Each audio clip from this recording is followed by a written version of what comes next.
আসসালামু আলাইকুম। আজকে আমরা যে টপিক নিয়ে আলোচনা করব সেটি হলো তরলে গ্যাসীয় পদার্থের দ্রাবতা সম্পর্কিত হেনরির সূত্র বিবৃত ও ব্যাখ্যা করো। হেনরির সূত্রটা কি ছিল? হেনরির সূত্র ছিল তরল দ্রাবক গ্যাসের দ্রাবতার উপর চাপের প্রভাব সম্পর্কিত হেনরির সূত্রটি হলো স্থির তাপমাত্রায় কোনো নির্দিষ্ট আয়তন দ্রাবকের দ্রবীভূত গ্রামে প্রকাশিত গ্যাসের পরিমাণ গ্যাসের চাপের সমানুপাতিক। তাহলে স্থির তাপমাত্রায়, এখানে তাপমাত্রাটা যদি স্থির রাখা হয় তাহলে নির্দিষ্ট আয়তন দ্রাবকের দ্রবীভূত গ্রামে প্রকাশিত গ্যাসের পরিমাণ গ্যাসের চাপের সমানুপাতিক। যদি গ্যাসের পরিমাপটা আমরা ডাব্লিউ ইকুয়াল টু গ্যাসের ওজন বা গ্যাসের পরিমাপ সমানুপাতিক, তাহলে সমানুপাতিক কিসের সমানুপাতিক? চাপের সমানুপাতিক। তাহলে সমানুপাতিক পি। তাহলে ডাব্লিউ ইকুয়াল টু, যদি সমানুপাতিক ধ্রুবকটা যদি আমরা উঠাই দিই তাহলে ডাব্লিউ ইকুয়াল টু কেপি। এটাকে যদি আমরা 1 নম্বর সমীকরণ দিই তাহলে এখানে ডাব্লিউ ইকুয়াল টু গ্যাসের ওজন এবং পি ইকুয়াল টু গ্যাসের চাপ। চাপ যতই কম হবে তরল গ্যাসের দ্রাবতা ততই কম হবে। যদি আমাদের চাপ কমানো হয় তাহলে তরলে গ্যাসের দ্রাবতা ততই কম হবে এবং হেনরির সূত্র ততই অনুসৃত হবে। যদি চাপ কমানো হয় তাহলে দ্রাবতা কম হবে। এটা হেনরির সূত্রের অনুরূপ। পর্যবেক্ষণ করে দেখা গেছে যে অধিকাংশ গ্যাসই হেনরির সূত্র মেনে চলে যদি চাপ খুবই উচ্চ না হয়। যদি চাপ স্বাভাবিক অবস্থায় থাকে তাহলে হেনরির সূত্র মেনে চলে। তাপমাত্রা খুব নিম্ন না হয়, তাপমাত্রায় কেউ নির্দিষ্ট তাপমাত্রার নিচে নামানো যাবে না। আবার গ্যাস খুবই দ্রবণীয় নয় এবং দ্রবণে বিয়োজিত হয় না বা দ্রাবকের সাথে রাসায়নিক সংযোগে অংশগ্রহণ করে না।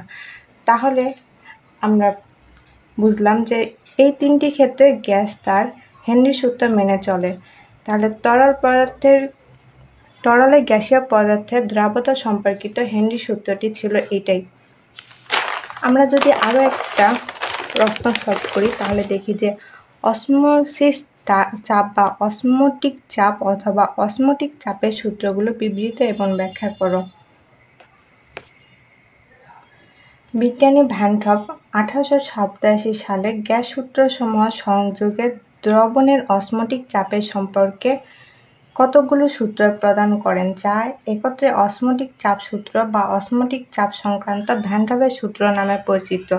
অসমোটিক চাপটা কি? দুইটি অসমান ঘনমাত্রার দ্রবণের মধ্যে সংযোগকৃত একটি অর্ধপ্রবেশ্য পর্যায়ের মধ্য দিয়ে স্বতঃস্ফূর্ত নিম্নতর ঘনমাত্রা হতে উচ্চতর ঘনমাত্রার দিকে দ্রাবক অণু ছড়িয়ে যাওয়াকে অসমোসিস বলে।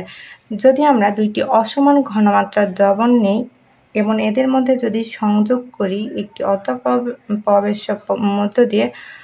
অর্ধপ্রবেশের মধ্যে দিয়ে স্বতঃস্ফূর্তভাবে নিম্নতর ঘনমাত্রা হতে যদি উচ্চতর ঘনমাত্রার দিকে দ্রাবক অণু ছড়িয়ে যায় তাহলে সেটাকে আমরা অসমোসিস বলি। এরকম অসমোসিস বন্ধন করতে যে পরিমাণ বাড়তি চাপ দ্রবণের উপর দেওয়া হয় তাকে অসমোটিক চাপ বলা হয়। এই অসমোটিক চাপকে আমরা কি দ্বারা প্রকাশ করি? অসমোটিক চাপকে আমরা পাই দ্বারা প্রকাশ করি। এখন বিজ্ঞানী ভ্যান টপের চাপের যে সূত্রগুলো ছিল সেগুলো হলো সূত্রাবলী। অসমোটিক চাপ সম্পর্কে বিজ্ঞানী ভ্যান টপ একটি সমীকরণ উল্লেখ করেন। এটিকে 3টি সূত্রের মাধ্যমে প্রকাশ করা হয়। সূত্রগুলোর মধ্যে প্রথম সূত্রটা হলো স্থির তাপমাত্রায় কোনো নির্দিষ্ট দ্রবণের অসমোটিক চাপ দ্রবণের মোলার ঘনমাত্রার বা মোলারিটির সমানুপাতিক। এটার ব্যাখ্যা, যদি তাপমাত্রাটা স্থির রাখা হয়, টি যদি স্থির হয় কোনো দ্রবণের অসমোটিক চাপকে আমরা কি দ্বারা প্রকাশ করি? অসমোটিক চাপকে আমরা পাই দ্বারা প্রকাশ করি। তাহলে অসমোটিক চাপ এর দ্রবণের মোলার ঘনমাত্রা, আমরা জানি মোলার ঘনমাত্রাকে সি দ্বারা প্রকাশ করা হয়, মোলার ঘনমাত্রার সমানুপাতিক।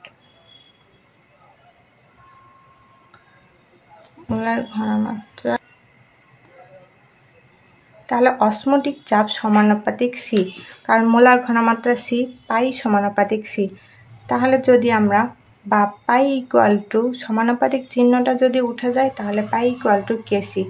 তাহলে আমরা কি জানি? C equal to N by V. N equal to দ্রবের মোল সংখ্যা, ভি ইকুয়াল টু দ্রবণের আয়তন। তাহলে pi equal to K into C এর জায়গাতে এন বাই ভি বসিয়ে দিলে পাই ভি, যদি ভিটা এই পাশে পার করে নিয়ে যাওয়া হয় তাহলে pi V equal to K N, বা পাই ভি ইকুয়াল টু ধ্রুবক একটি নির্দিষ্ট পরিমাণ দ্রবের জন্য। সুতরাং স্থির তাপমাত্রায় নির্দিষ্ট পরিমাণ দ্রবের জন্য কোনো দ্রবণের অসমোটিক চাপ পাই এবং তার আয়তনের গুণফল একটি ধ্রুব সংখ্যা।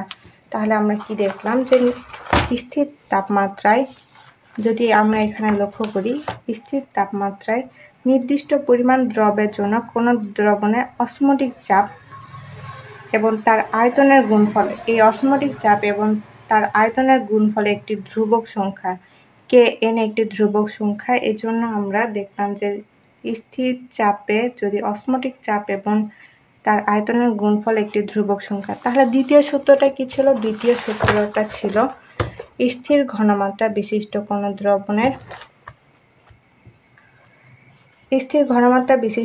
দ্রবণের অসমোটিক চাপে তার পরম তাপমাত্রার সমানুপাতিক। তাহলে যদি স্থির ঘনমাত্রাটা স্থির রাখা হয় তাহলে কি স্থির থাকবে? সি যদি স্থির রাখা হয় তাহলে পাই সমানুপাতিক, কারণ অসমোটিক চাপ তার পরম তাপমাত্রার সমানুপাতিক। পাই সমানুপাতিক টি, তাহলে পাই ইকুয়াল টু কেটি। যখন দ্রবণের মোলার ঘনমাত্রা সি স্থির, তাহলে পাই ইকুয়াল টু দ্রবণের অসমোটিক চাপ, টি ইকুয়াল টু পরম তাপমাত্রা। সুতরাং দ্রবণের তাপমাত্রা বৃদ্ধির সাথে সাথে দ্রবণের অসমোটিক চাপও বৃদ্ধি পাবে। তাহলে তৃতীয় সূত্রটা কি ছিল? তৃতীয় সূত্রটা ছিল স্থির তাপমাত্রায় সম আয়তনের বিভিন্ন দ্রবণের সমসংখ্যক মোল পরিমাণ বিভিন্ন দ্রব দ্রবীভূত থাকলে সকল দ্রবণের অসমোটিক চাপের মান পরস্পর সমান হবে। যদি স্থির তাপমাত্রা রাখা হয় এবং সম আয়তনের বিভিন্ন দ্রবণ নেওয়া হয় এবং সমসংখ্যক মোল পরিমাণ বিভিন্ন দ্রব যদি দ্রবীভূত করা হয় তাহলে সকল দ্রবণের অসমোটিক চাপের পরিমাণ পরস্পর সমান হবে। যদি এ একটা দ্রবণ নেওয়া হয়, বি একটা দ্রবণ নেওয়া হয়, সি একটা দ্রবণ নেওয়া হয়, আরও আমরা যদি দ্রবণ নেই তাহলে প্রতি ক্ষেত্রে A equal to B equal to C হবে। এই সূত্র অনুযায়ী স্থির তাপমাত্রায় সম অসমোটিক চাপযুক্ত বিভিন্ন দ্রবণের একই আয়তনে সমসংখ্যক দ্রব অণু বিদ্যমান থাকবে। যদি এদের চাপ সমান রাখা হয় বা অসমোটিক চাপ পরস্পর সমান হয় তাহলে এদের আয়তনও সমান হবে, কারণ যদি অসমোটিক চাপ সমান হয় তাহলে তো আয়তন অবশ্যই সমান হবে। তাহলে A equal to B equal to C. এটি ছিল অসমোটিক চাপের সূত্র। এখন তাপমাত্রা বৃদ্ধিতে তরল পদার্থের সান্দ্রতা হ্রাস পায় অথচ গ্যাসের সান্দ্রতা বৃদ্ধি পায় ব্যাখ্যা করো, এবং আদর্শ ও অনাদর্শ দ্রবণের মধ্যে পার্থক্য লেখাও। এই দুইটি ব্যাখ্যামূলক প্রশ্ন, এই দুইটি আপনারা নিজেরা পড়ে নেবেন যে যার নিজ নিজ বই থেকে। যদি কোথাও কোনো অসুবিধা হয় তাহলে অবশ্যই আমাকে গ্রুপে নক দিবেন। আসসালামু আলাইকুম।